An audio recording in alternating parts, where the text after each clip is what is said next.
बाई सुरेख बाई.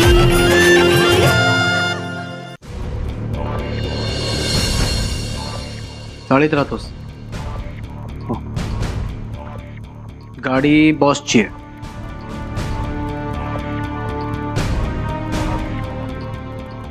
Civil engineer.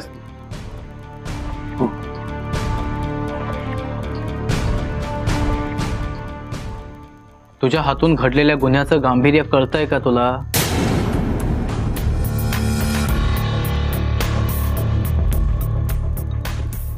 तुझ्या लक्षात येतंय का मी तुला काय सांगतोय ते? तुझा साखरे मेला ना तर तुला कितीला पडेल कळतंय तुला? हे बघ, जे काही घडलं असेल ते सगळं खरं खरं सांग.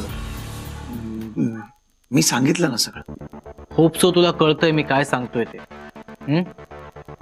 आणि तू जर तुझ्या मालकाला वाचवायचा प्रयत्न करत असशील ना तर तो सोडून दे, कारण तुझा मालक तुझा वापर करून पोत्यासारखा फेकून देईल तुला. तुला कळतंय मी काय बोलतोय ते? सांगितलं मी सगळं. यांचे बॉस म्हणजे इनामदार यांच्यासाठी वकील घेऊन आलेले आहेत. लिहून ठेव, तुझा मालक तुला लटकवणार आहे. चल बघूया.